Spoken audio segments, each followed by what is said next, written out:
What's up, guys? It's your boy, the Essential John L. Crossfire, aka The Real Main Event, aka The Rogue Soldier, and today you're about to learn firsthand just what it's like to be caught in the crossfire. But above all else, prepare yourself, because in this very moment, today, right now, you are about to be caught in conversation.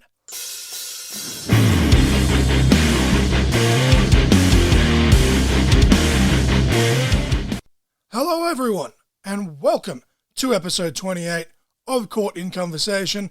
Another episode, almost to episode 30. Who would have thought that my attention span would have actually lasted that long? Let me just... That right there is the sound of a great flavoured Musashi energy drink. At this point, I swear they should just sponsor me. But not much exciting has happened this week. I'm still playing the absolute heck out of LEGO DC Supervillains when my eyes allow it, because I'm an absolute man-child and shit's fun as hell. Myself and Mrs. Crossfire are still making our way through our Christmas movie countdown, Christmas advent calendar, if you will. And other than that, my week hasn't been overly exciting. I did receive a handful of packages, which excited me at least, because these included Dazzler Dunlop books, of course, Ken Dunlop, a legend in Australian wrestling. I'm hoping that I can have a good day sooner than later so I can make my way through that. I also received my Pro Wrestling Tees order, which I've been waiting forever for, like 3 months or so, and I've got another one in the mail as we speak. But I actually watched mainstream wrestling, or current mainstream wrestling, for the first time in a couple of months, of course, with the exception of Survivor Series, which I covered on the pod here, but this being NXT War Games and then the follow-up episode of NXT TV. I kind of skimmed through those, but they were actually pretty good, in my opinion. As a side note, though, before I get into that, I highly recommend checking out the NXT Originals backstage promo after they lost the ladder match the week before War Games on NXT TV for the numbers advantage in the actual War Games match itself. LA Knight specifically freaking killed it, and he showed that why he, as Eli Drake in the first place, was signed to NXT. But the highlights from NXT War Games, though, from my perspective at least, Cora Jade was made to look like an absolute star in the women's War Games match, and it's awesome to see Kaylee Ray getting a bit of mainstream attention as well in a main storyline, especially after the excellent work that she did just put into NXT UK in the last year. Duke Hudson, even in defeat, being built to be an absolute star. I feel Cameron Grimes has lost a ton of momentum, though, even with a victory here over Duke, and I fear that, their track record's probably what's making me think this, but I feel like Cameron Grimes is probably going to be next on the chopping block, or at least on the chopping block sooner than later. I hope that doesn't happen, because he's a super talented dude, but everyone on both sides of the men's War Games match was just made to look like $1 million. I feel the right choice was made with having NXT 2.0 get the win. Big pop from a fan perspective, seeing guys like Carmelo Hayes and Grayson Waller get some serious shine, and even Tony D'Angelo. He has some serious potential. He has a seriously bright future in NXT if they don't drop the ball with him. But on NXT TV, the follow-up episode to War Games, straight off the bat, you had Kyle O'Reilly versus Von Wagner in a steel cage match. Now, this wasn't bad, but it wasn't good either, which is a shame if this is indeed Kyle O'Reilly's final appearance in NXT. Now, Von Wagner, for the finish, he kicked out of Kyle O'Reilly's finisher, which that's just shits me to tears. It's so commonplace in professional wrestling, sports entertainment. He essentially, basically just hulked up, even though he's a heel, not a babyface.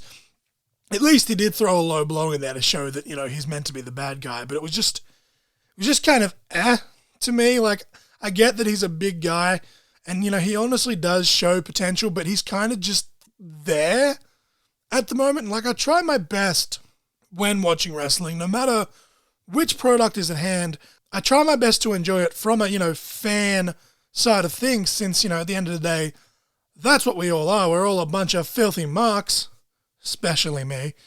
But Von Wagner, he just kind of screams, creator wrestler number 7 at me. And in fairness, he is still fairly new, so he's still kind of yet to find, his niche, but he just really screams, the whole, I'm a big guy, raw, that just doesn't do it for me, at least, in this day and age of professional wrestling, and maybe I'm wrong, and that's totally okay too, but the post-match attack by Von Wagner on O'Reilly, though, I completely understand. I mean, of course, you're trying to build, a defined monster heel by using one of the top babyfaces of the promotion, who is presumably on their way out. It just didn't seem overly, convincing to me. I could be wrong. Let me know what you guys think, but it's just, Von Wagner's just not doing anything for me at the moment. They're doing a terrific job of further building Cora Jade following War Games. Of course, Cora Jade, formerly Elena Black on the Indies. Her promos, while still being a little bit generic, in terms of what she's saying, are actually pretty good in terms of the delivery. They're pretty believable, which I appreciate. They're also somewhat teasing a Kaylee Ray heel turn, which I'm totally heel for, of course. Kaylee Ray is a fantastic performer. She can work both sides, but I do feel she works best as a heel. They seem to also possibly be showing signs of a Kaylee Ray versus a Cora Jade feud as well, which I'm totally here for because the matches on paper would be good, and working with a star the caliber of Kaylee Ray is only going to further send Cora Jade in the right direction. Joe Gacy cut yet another great promo, fantastic as always. His bodyguard, I guess, for lack of a better term, in Haaland will debut finally in ring on NXT TV this coming week upon recording/uploading this episode. And I'm actually intrigued by that. Even if I don't end up watching the show, I'll probably still check out that clip on YouTube or social media. Malcolm Niven's cut a promo confirming that Roderick Strong has permanently lifted the weight limit on the Cruiserweight Championship. And honestly, it's about damn time. I've covered multiple times here on the pod just how they've just fucking destroyed what little of the Cruiserweight vision they had left as a whole. In fact, myself and Mrs. Crossfire actually went on a bit of a rant about it on one of the episodes we've done together here. And in a perfect world, you might as well just bring in a whole new championship or even unify it with the North American Championship at this point. Bron Breakker actually will be challenging Roderick Strong for the title also this upcoming week. And honestly, I wouldn't mind if Bron Breakker won it. I don't think he's quite ready for the NXT Championship just yet.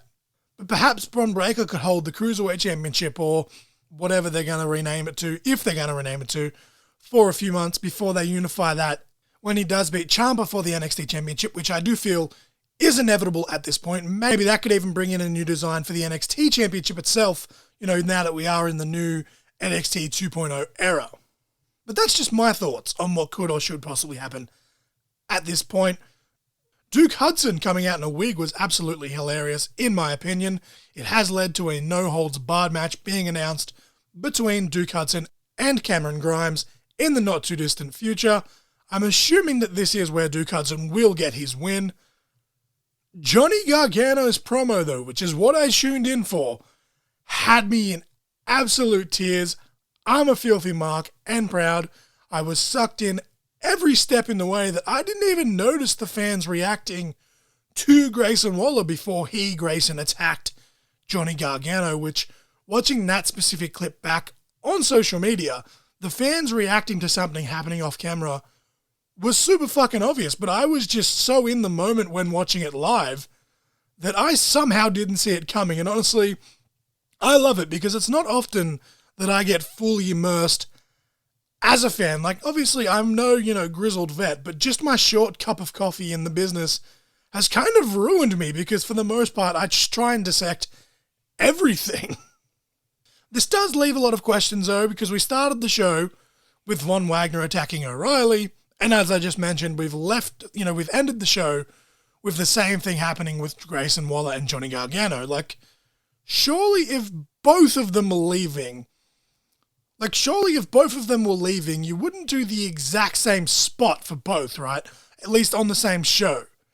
Like, surely one of them has to kind of, get revenge sort of thing. And honestly, it could just be the mark in me that just really wants to see Johnny Gargano versus Grayson Waller on an NXT TakeOver or NXT pay-per-view, NXT special event, whatever the fuck they're called these days, before Gargano leaves for good. But out of the two segments, it seemed like it was more likely that Gargano was going to stick around over O'Reilly, but according to multiple dirt sheets, so take it with a grain of salt, I guess. But as of recording this, Gargano is a free agent, so maybe O'Reilly will re-sign at the last minute, but I guess we'll just have to find out in like the next week or so to see if one of or both of them show up elsewhere. Gargano, just this morning upon recording this though, has announced that his Pro Wrestling Tees store is relaunching, so that leads me to believe that, yep, he is done. So surely Kyle O'Reilly has to get some revenge on Von Wagner before he leaves, right? Like, it just seems silly to do the exact same spot for both guys, but who knows? Time will tell. But the song of the week this week is another song in the Fight the Good Fight project by Citizen Soldier, this one being the track titled Isolate. Since I've had a pretty hectic last few weeks in terms of like health and whatever else, I haven't had a chance to really properly listen to the new Citizen Soldier album, This Is Your Sign Part 1. Of course, Part 2 is coming soon. Both of them make up the Fight the Good Fight project as a whole. Of course, most of the songs were released as singles leading up to the album release, and heck, most of them have been Song of the Week here on the pod at some point, and spoiler alert, the next few episodes are going to have the remaining songs as the Song of the Week. But I thoroughly enjoyed this one, and I feel you guys that listen to the podcast, you will enjoy it too. I actually had 2 Citizen Soldier songs in my top songs for my Spotify Wrapped, one being Hallelujah, I'm Not Dead, and the second being Soldier, which of course was my entrance theme, so I'm not a Citizen Soldier fan at all. But after all that ranting, your song of the week, once again, is Isolate by Citizen Soldier. In the wrestling news this week, we've got some pretty sad news on all fronts. One half of the WWE Hall of Fame tag team, the Blackjacks, Blackjack Lanza, has passed away at 86 years of age. I've only seen bits and pieces of the Blackjacks here and there, but it is still very sad when someone passes away regardless. So I just want to say, rest in peace to you, sir. Thinking of Jack Lanza's immediate family and friends. But WWE has had yet another release this week. This one is a single release, and it is the charismatic enigma, Jeff Hardy. Now, Jeff apparently had some issues at a live event. Watching the clip that was circulating online on social media, it looked like he had just suffered an injury. Some people say that it looks like he's under the influence. But regardless, he was sent home the next night. Unfortunately, given Jeff's past, the first assumption is almost always going to be, substance issues and alcohol.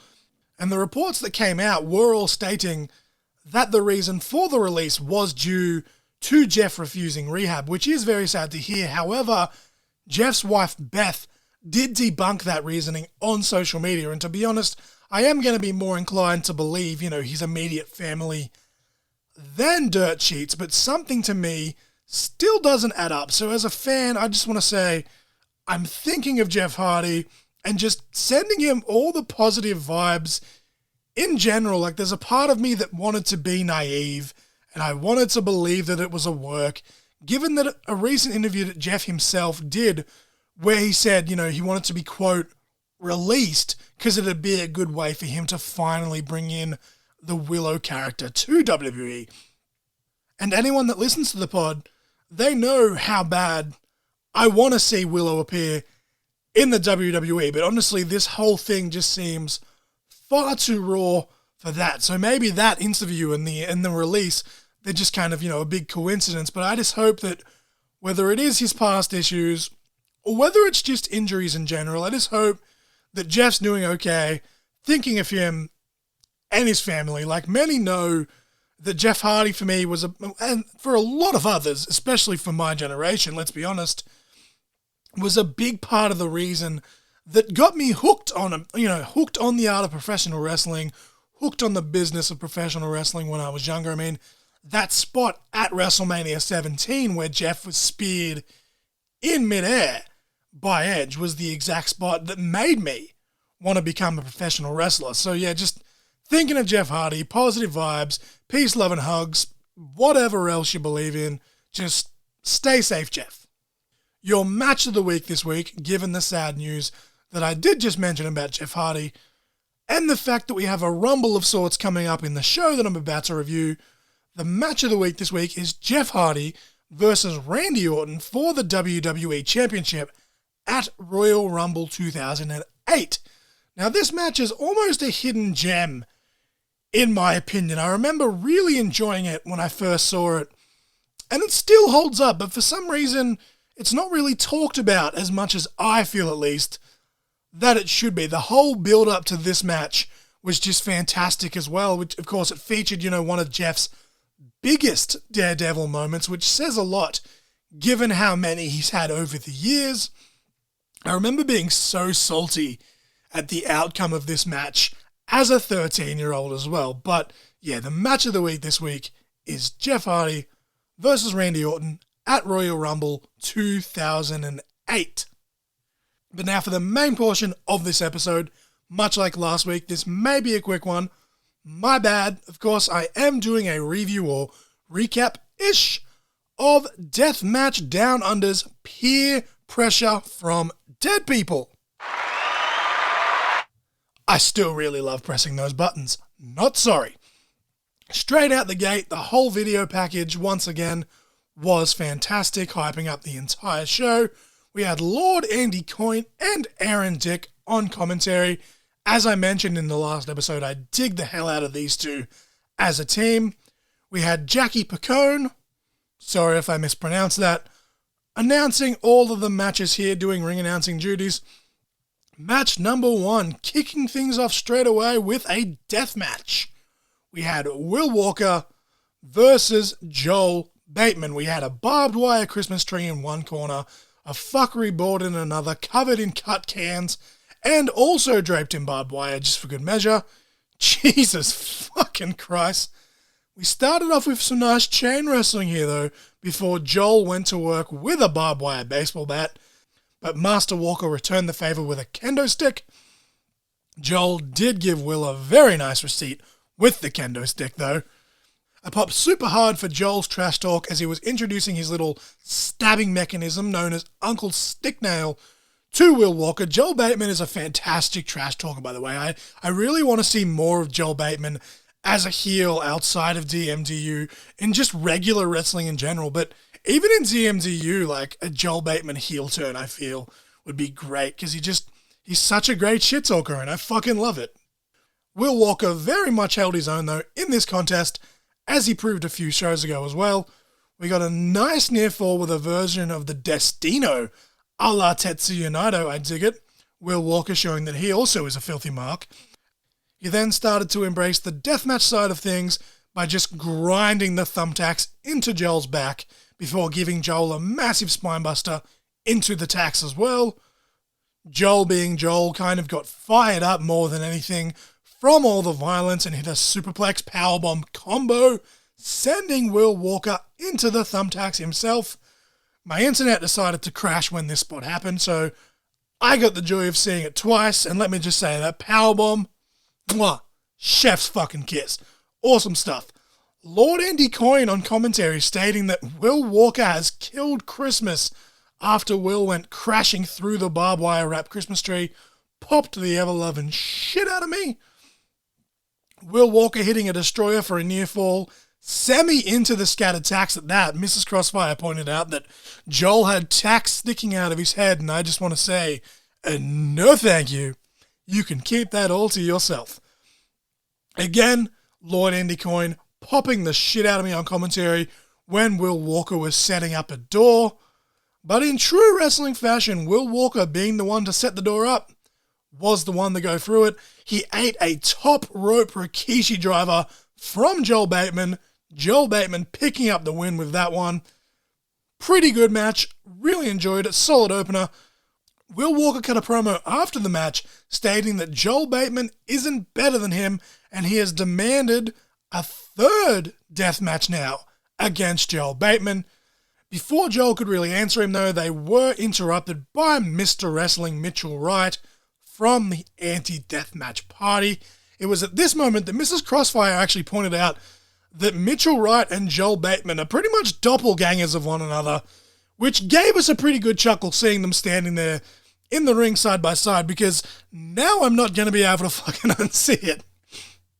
But the rest of the anti-deathmatch party appears in Hector Jones and Katie Lux.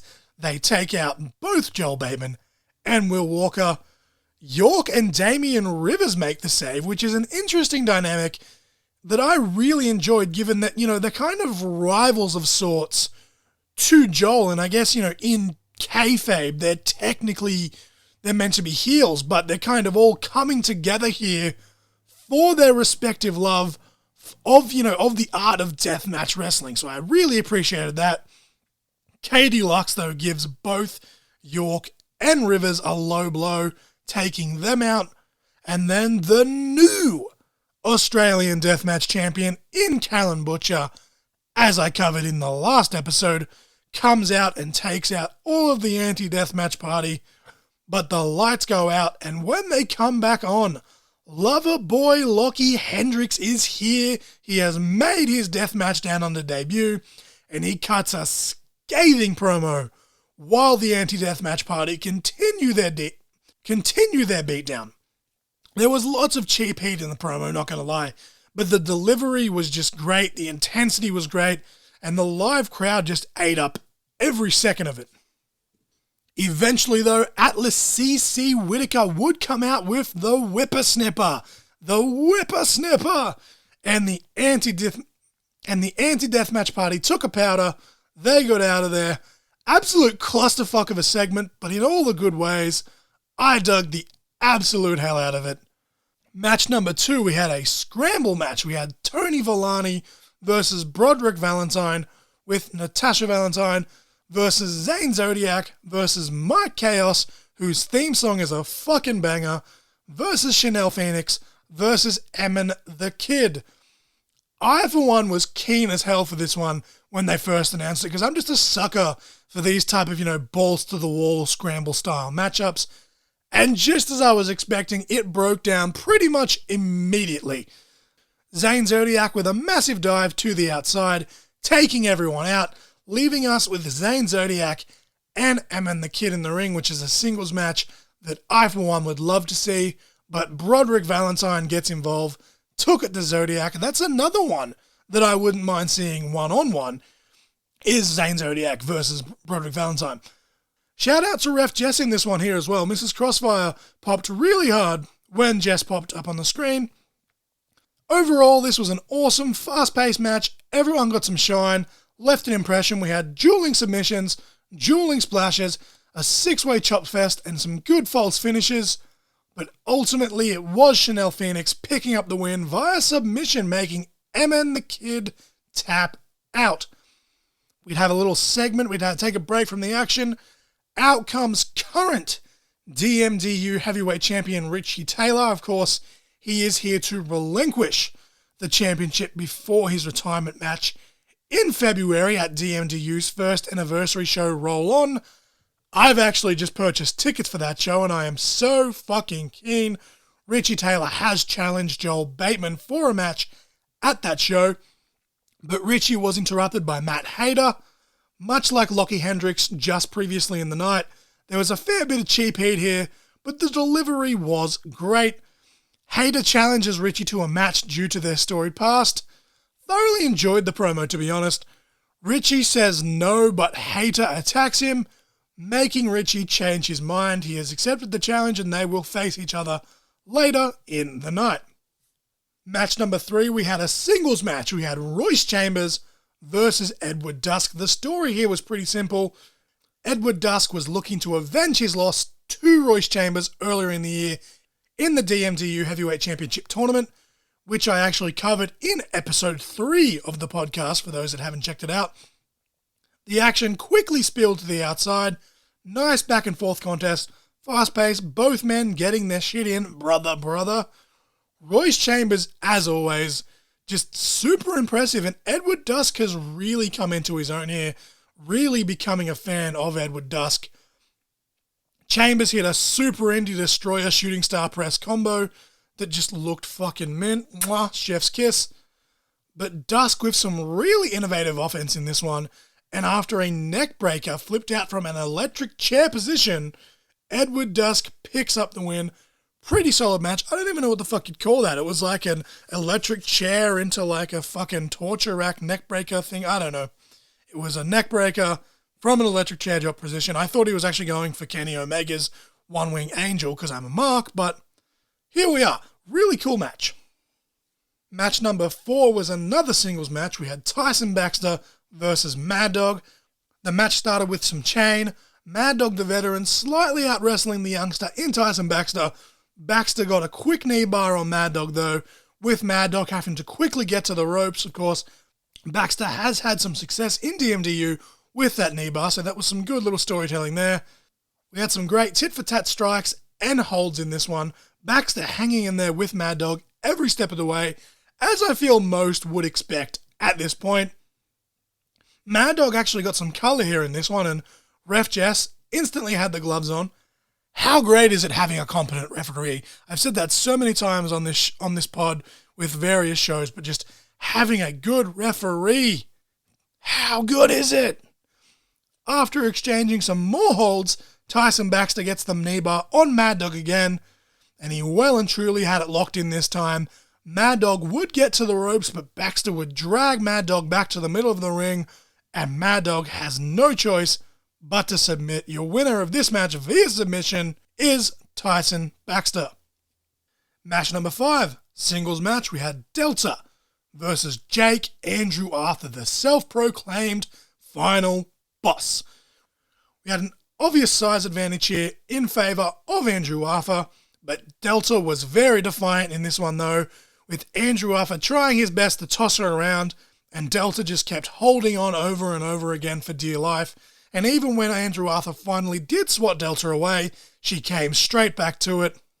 Delta actually got Andrew Arthur rocked and hit a big suicide dive, but Andrew Arthur, the bigger competitor, was able to come back from that and then finally just started to ragdoll Delta. Delta hit a huge moonsault, but Andrew Arthur kicked out at 1.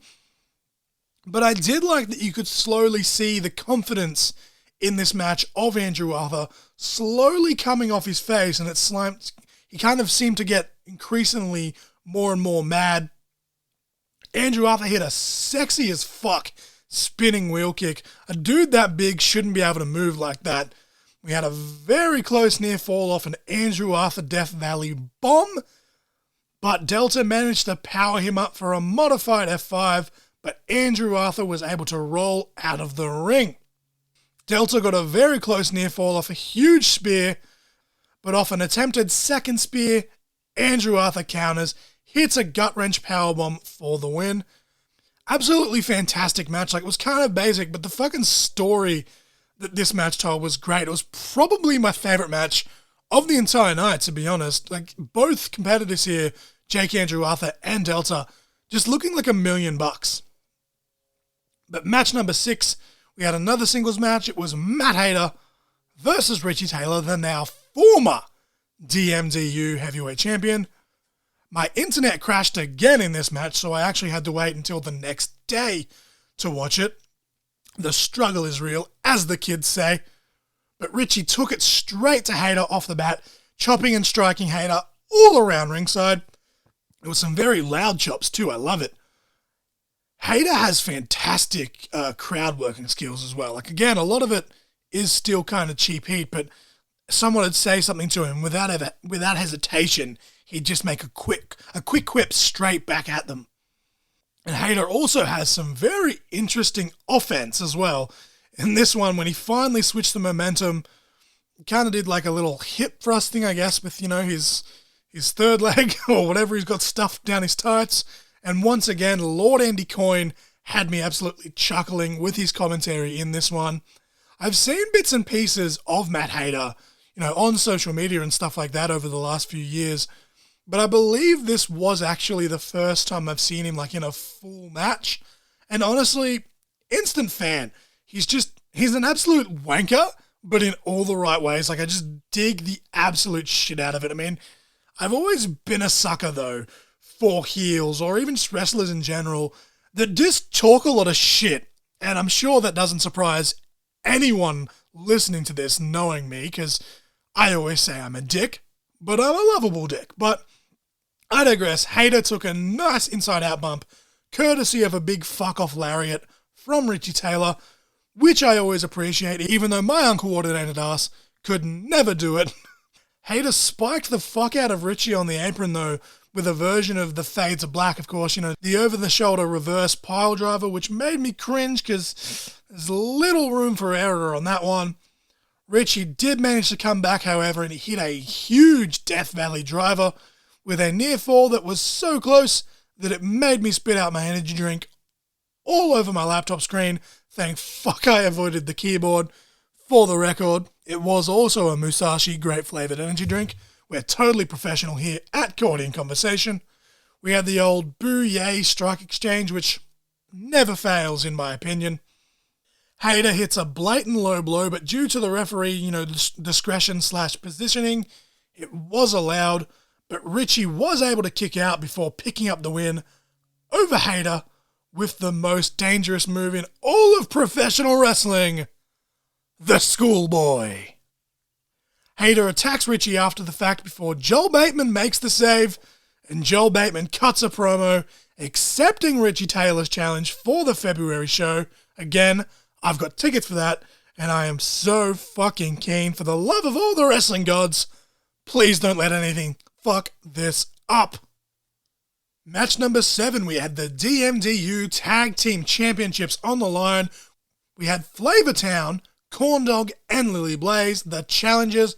Popped super hard for their theme song, by the way. It was What's Your Flavor by Craig David. That was one of the first albums, actually, that I ever owned when I was like 10 years old, which is kind of fucked up when you go back and listen to the lyrics, but whatever.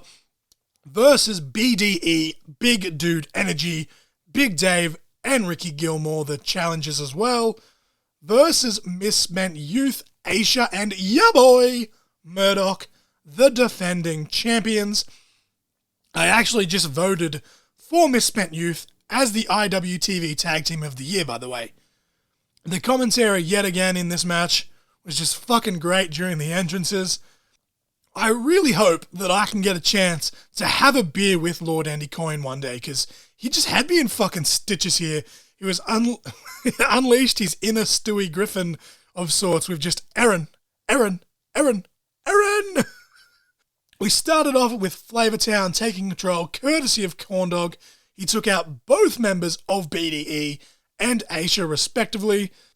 But everyone started getting their shit in early, though, and we had a couple of dives to the outside from both Murdoch and Lily Blaze, respectively. Misspent Youth tried to put away Corndog early, but he's just far too powerful in the early goings. This leads to the old Tower of Doom spot before Flavortown took control yet again. Lily Blaze hit a standing double sliced bread, taking out both members of BDE, Big Dude Energy. But then BDE would come back. They hit the Big Dude Slam move on Murdoch, which almost got them the win, but Corndog saved the match for both himself and Lily Blaze. All three teams in this, though, just fantastic fucking teamwork. Now, obviously, not a surprise for Misspent Youth, given that they are the reigning defending DMDU Tag Team Champions. But BDE and Flavortown, they've made instant impressions on me, and I feel like they've made impressions as serious contenders for the Tag Team Championships here. Obviously, they're in a tag team match, but they've made an impression, as potential future champions, at least in my opinion. Misspent Youth eventually go on to retain the titles, though, after hitting their package piledriver top rope double stomp combo on Lily Blaze, and I'm assuming I'm making an ass out of you and me that this will open up a rematch, though, for Big Dude Energy, since neither man was actually pinned. I'm hoping so, at least, because I'm a sucker for tag team wrestling, especially when it's good tag team wrestling, as I have well documented here on the podcast. But match number 8 / the main event, we had the 21-person Rumble. Let's get ready to rumble. And I just got sued by Michael Buffer. Fuck. We had a 21-person Rumble for the vacant DMDU Heavyweight Championship. Jackie Picone started the introductions here by asking, who's ready to fucking rumble? Me. I'm ready to fucking rumble. Even when a rumble is, quote, bad, it's still a rumble. And this one here, I mean, look at the caliber of everyone in DMDU. Like, it's pretty fucking keen. And of course, this is a gauntlet style rumble. So the final 2 competitors will then become a regular singles match, which is something I've always appreciated. I've always loved when Impact Wrestling, TNA back in the day, used to always do that. And I've always said that if I ever get the chance to run shows, that's how I'm going to do my rumbles.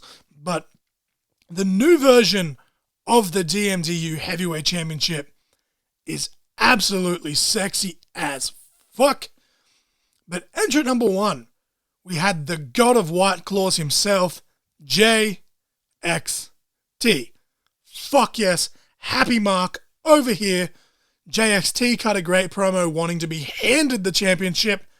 But entrant number 2 was Drunk Uncle Beach, who came out to the Time Warp, which just popped the fuck out of myself and Mrs. Crossfire. Rocky Horror Picture Show is one of the greatest films of all time, in my opinion, and I would pop really hard if I ever got a chance to watch the live musical. But that's got nothing to do with professional wrestling. Drunk Uncle Beach gives JXT a stunner and then follows up with some poison mist with the beer and a Drunkomania leg drop. Brother. Entrant number 3 was Matt Hayter, and unfortunately for Drunk Uncle Beach, the numbers weren't in his favour, and Drunk Uncle Beach is the first man eliminated, or the first person, the first competitor eliminated. Entrant number 4 was Mike Chaos. His theme song is still a fucking banger. He hit a really good spear. Entrant number 5 was Xavier Black, a trainee of JXT, who, funnily enough, JXT was who he went straight after. They had semi-matching gear, though, which was kind of funny. It was just different colours. And I tell you what, though, Lord Andy Coyne needs to stop shitting all over my White Claws. That's not cool. How dare you? Entrant number 6, Zane Zodiac. Entrant number 7 was James Bolton, who appears to have a ton of potential. Entrant number 8 was Caveman Ugg. Ugg. He gives great hugs, for those wondering at home. Ugg absolutely cleaned house, taking out 4 competitors almost instantly. Would have been 5, but JXT didn't actually go over the top rope. Shenanigans! Entrant number 9 was Broderick Valentine, who, try as he might, could not take the caveman down.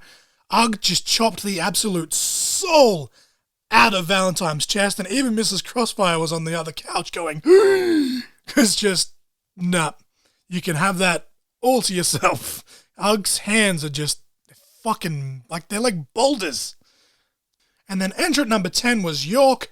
I say it every time, but his theme song is a banger. We got a nice little showdown between York and Caveman Ugg. Entrant number 11 was Royce Chambers. Hell yes. Ugg hit a massive swinging Uranagi on Matt Hayter here, which Hayter sold the absolute hell out of. Entrant number 12 was Delta. The fans were solidly behind Delta here, and Delta hit a massive spear, taking out Caveman Ugg, and then also took out York in the process with a massive lariat. And then this time it was Delta's turn to hit a swinging Uranagi on Matt Hayter, and she just absolutely launched him. Entrant number 13, lucky number 13, was Tony Villani. Tony took shots at everyone before running into Caveman Ugg. Entrant number 14 was Tyson Baxter. Entrant number 15 was Shazza McKenzie, and Shazza just suplexed anyone and everyone before dropping Caveman Ugg with a stunner. We had a Shaz XT reunion with Shazza and JXT, which popped me good. Entrant number 16 was Ricky Gilmore. Ricky hit a double cutter on both JXT and Shazza. Delta hit Matt Hayter with his own move, which was hilarious. The kind of running, I don't know, crotch to the face. Entrant number 17 was Chanel Phoenix. I need Chanel versus Delta ASAP. They actually mentioned that on commentary, how that's a bit of a dream match, and I say, DMDU or whoever the fuck else is listening, book it. Entrant number 18 was Jake Andrew Arthur, still feeling the effects of his match with Delta earlier in the night. Andrew Arthur cleaned house before squaring up with Delta, but Ricky Gilmore interrupted. Entrant number 19 was Big Dave, so Big Dude Energy were able to go to work as a team here. The ring was very full by this point, by the way. Entrant number 20 was Emin the Kid, who went straight after Chanel Phoenix after tapping out to her earlier in the night. And then entrant number 21, the final entrant, we had the Snuff King, Gore. Of course, accompanied by his brother Crackjack. Gore eliminates Big Dude Energy and Tony Villani in quick fashion before military pressing Chanel Phoenix over the top rope into their respective arms, thus eliminating Chanel as well. York was eliminated courtesy of a backdrop over the top rope by Caveman Hug, took a nasty spell to the outside. Delta eliminated Caveman Hug all by herself to a big pop from the crowd, and then everyone ganged up to take out the final boss, Jake Andrew Arthur. Matt Hayter would eliminate Tyson Baxter. Shaz XT would eliminate Matt Hayter together. Delta eliminates Emin the Kid. JXT tries to turn on Shazza, but Shazza counters, eliminating JXT, leaving us with a final four of Shazza McKenzie, Gore, Delta, and Royce Chambers. JXT comes back to the ring though and eliminates Shazza before attacking her on the outside, and then the two actually had a pull-apart brawl, so I'm assuming there's going to be some sort of feud or match between them, which that has me super excited. Should be an absolute fucking banger. Crackerjack interjects himself into the action here. He spears Royce Chambers before Delta hit Crackers with a huge powerbomb, but then Gore eliminates Delta, and that leaves us with our final two, and it's now a singles match between Gore and Royce Chambers. Gore, as expected, kind of just ragdolls the shit out of Chambers here, but Chambers hangs in there. Crackers, as always, was just hilarious on the outside with his trash talk, but after a bit of back and forth, Royce Chambers is able to hit the spinal tap. He pins Gore to become the new Deathmatch Downunder heavyweight champion. We had a bit of arguing, actually, between Gore and Crackerjack as they made their way backstage due to some of the miscommunication that they had, so it's going to be interesting to see if anything comes from that. You've got to think, though, that with a win earlier in the night over Royce Chambers, that Edward Dusk now has to be in line for a shot at the DMDU Heavyweight Championship, but time will tell. Royce cuts a pretty good, short, straight-to-the-point promo to end the show, but it's just a solid show from top to bottom, as all the DMDU shows have been thus far. As I said earlier, I think my favourite match of the night had to be Jake Andrew Arthur versus Delta. Just the storytelling there was just fucking great. I'm keen as fuck to watch hashtag DMDU Expert. Of course, Deathmatch Down Under presents Through the Fire and Flames on Expert. Fantastic show title. All their shows so far have had great titles. That will be airing this coming week upon recording this, and actually on the next episode, I will be doing the highlights of that show along with Warrior Wrestling 17, and then finishing it up with a review / recap-ish of Ring of Honor's Final Battle 2021 on the next episode, and that's probably going to have me all up in the feels because, as many know, one way or another, this is going to be the end of an era for Ring of Honor, but we'll get there when we get there. For now, congratulations to Royce Chambers on becoming the new DMDU Heavyweight Champion, though once again, the version 2 of that championship is just, chef's kiss. That's some hashtag belt porn right there. But that will bring me to a close for this week's episode, though. Thank you, as always, for your support. I hope you enjoyed the show as much as I did. I hope you'll all enjoy me back here next week for even more ranting, reviewing, and marking out. See what I did there? As I said, we got more Deathmatch Down Under, Warrior Wrestling, and Ring of Honor. So all the wrestling on the next week's episode. But the song of the week this week was Isolate by Citizen Soldier. The match of the week was Jeff Hardy versus Randy Orton at Royal Rumble 2008. As always, all of my social media links and my Pro Wrestling Tee store are in the link tree below.